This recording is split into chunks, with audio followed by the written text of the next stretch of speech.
stretch at home. Friday's not, you guys don't line up in the NIT, and this could very realistically be your last shot at home. What are the thoughts, feelings, emotions going into that? Got to win. That's it. Last two games at home for my 4-year career, but I'm just focused on these two games, getting two W's at the end of the week. That's it. I agree. I think we have to take it one game at a time, but obviously the point of every game is to win. So. Have you thought much about this being your last go around? Oh yeah, I have. Probably I haven't put too much time into it because I still have a lot of games to play. But yeah, it's a great possibility. Yeah. Have you put any thought into what goes beyond those last few games? I haven't. Has this what would you have liked this season to have been? Well, it's not over yet, so we still have a lot of opportunities ahead of us. Like I said, I don't go into any game thinking about losing. It's always about trying to win. So we win this game, we go on to the next one. But right now, we're just focused on the game tomorrow. Last time you guys played Oregon, they turned you over 20 times. Stanford, not nearly as much of a press team, and they did the same thing last time out. Mm-hmm. What do you guys have to do to come in like, all right, take care of the ball? I think it's just mental. I think we had some breakdowns that were just unnecessary, especially in Stanford. They didn't really pressure us when we just turned the ball over, especially myself. I think, being a senior, one of the leaders, I can't be doing that. I have to try to take care of the ball as much as possible, get into the lane, make plays. Just can't turn the ball over 6 times personally, and as a team, we got to clean it up too. Oregon comes in obviously highly ranked. I mean, how big would it be for you guys to get this type of signature win at home? I think it'll mean a lot. Obviously, being one of the best teams in the country, so we need a signature win. This team just so happens to be in the way, so we just need to go out tomorrow night and try to do whatever we can to pull it out. Jabari, last game up there, I mean, it was close for a while, and then they kind of go on a run in the second half, pull away. What did you learn maybe from that game that's going to help you guys tomorrow night? Well, Oregon, they can score the ball in spurts, and they can get stops too. So whenever you go on a drought against them, it's kind of hard. It puts a lot of pressure on your defense because they score so well. So we just got to really cut down on turnovers because they score off that too. And try to execute our offense again as many stops as possible, and just give our chance to win the game. Ryan mentioned the turnovers. Another glaring thing in the Stanford game was 3 for 10 at the foul line. What's going on with you guys at the free throw line? Mental. We got to make them. The Arizona game, we shot, 12 or 13 or whatever, only missed one. So we've shown we can do it in hostile environments. It's just a matter of us actually doing it. What about getting to the foul line? They got to the foul line 40 times. You guys only got there 10. Well, we got to stop fouling, and we got to make the referees make more calls for us. We got to be more aggressive. You guys notice, some folks have made something of it that the home team things tend to tilt that way. Yeah. New set of referees every game, so refs are going to ref how they want to ref. We can't really focus on that, though. We got to play our game. You can't let the refs take you out of the game. Exactly. At the end of the day, we're on the floor playing.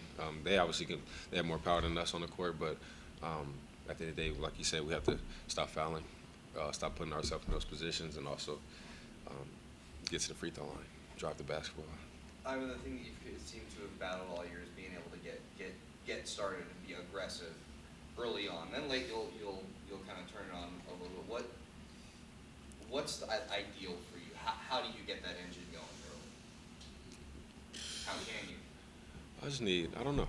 Every game is different. That's one thing I don't think everybody understands. It's not always going to be easy to get going early, especially doing what I do, kind of being in one place on the court, 1 or 2 places. So it's kind of tough. But I think I just have to maximize all my opportunities early. So a lot of times I can't leave easy shots on them. I have to make all my easy ones because a lot of times I don't get a lot of those. So I think from the outside looking in, it's easy, but when you're on the court and you're seeing guys run at you the whole entire game, it wears you down and it's tough. But it's what I wanted, so I just have to make the baskets. It seemed as though double teams had sort of evolved against you. Early, it was just, okay, 2 guys on Ivan, and then they kind of changed the timing of it to where it was, okay, it looks like it's going to be man, and then they bring a guy against you as soon as you touch it, or they'll give you a dribble or 2 and they bring a guy. How have you seen the doubles evolve, and how has that made it more difficult to kind of try to stay one step ahead of them? Well, like I said, every game is different. So, one coach might have it one way. It's up to me that the first 3 or 4 possessions when I touch it, I have to read it So a lot of times it might seem like I'm not being aggressive, but really I'm trying to play chess and trying to figure out what they're going to do. But before I just go up and take a wild shot, which sometimes is an option that I can make it. But me personally, I like to be efficient when I play. So it's all, not, personally, I don't always feel like it's the best thing to do. What do you remember about how Oregon played you last time? Oregon, they switch everything. So a lot of times they doubled a little bit, but also it was just like they switched on me. They might try to give me something. They might force me to go one way, and then another guy will come. So for Oregon, I mean, they play really well on defense. I just have to continue to stay active. Zone defenses worked well against you guys at the time, worked well against you guys on Friday. What do you think we need to catch for that, and what do you guys need to do to maybe better penetrate that zone and not let that? I think we need to get the ball in the middle more. I think not just like getting big slash, but having like our wings slash in the middle and try to make plays and like, catch and get that quick little jump, or even catch and like hit the big down low for a quick layup or dunk. So I think just being more active and don't settle for threes as much, and just try to get to the middle as much as possible. You guys have shown you can play with top competition. You came close against Arizona a couple times, came close against Virginia. How important do you think it is to prove that you can beat a top 10 team like this? Just gotta do it. I mean, we know we have the talent, we have the pieces to do it. We're capable. Like you said, we played close games with a couple other top teams, but I think in those past games we never closed them.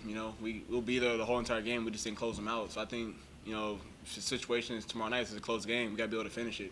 Of all the games that you've played all season, obviously tomorrow's probably the biggest. How much does it help you guys having played, teams like Arizona, teams like Virginia home already, preparation for this game? I mean, yeah, it's help. I mean, those are also 2 losses, so we know we can improve on. But I think we just got to go into tomorrow's game knowing that if we don't win that game, it's going to be an uphill battle trying to make the tournament. And we got to go into that game with a lot of desperation and urgency. 2 more questions. Konzo came out of the game against Stanford a lot more subdued, a lot more downcast, a lot more sullen than he normally is in press conferences. Obviously, you guys didn't see that, but what did you see in him in the locker room, and what did he tell you? It's a bad loss. Can't turn the ball over 20 times, and just we got to improve because the way we've played the past few games, losing to Arizona and Stanford, that hasn't been too good else for us the past few games. We need to improve on that and win the next few. We're not in the best position right now. We're kind of on the bubble, so every loss hurts. Just tomorrow night's a gold-out game. Seems to be an environment that you guys seem to sort of thrive in. Can you talk about what that sort of environment has done for you now that you guys have played in several of those? How does that help you? How does that help you guys? That environment? I mean, it's fun, to see all the fans there. They all got the little gold shirts, and it's a fun environment for us. Gets us pumped up. But I mean, Oregon, they're a veteran team. They've played in a lot of hostile environments. I don't think it's really going to affect them. We just got to go out there, play our game, and execute the game plan. David, you want to ask one more? Yeah. Brooks, the last time he went out of your game, he hurt his leg, but he's heated up and he's really been doing well. What makes him so difficult and hard to defend? What were his strengths? You got it? Yeah, I'll just say he scores from all levels right now. He's scoring on the block, from the mid range, and from the 3-point line. So, and he's also very assertive when he catches it. He because he knows he has weapons all around him, he can do other things and also find guys. So, I think at the end of the day for him, the offense is kind of tailored for all the guys to do certain things, and whatever the offense is tailored for him to do, he executes it well. Thanks, guys.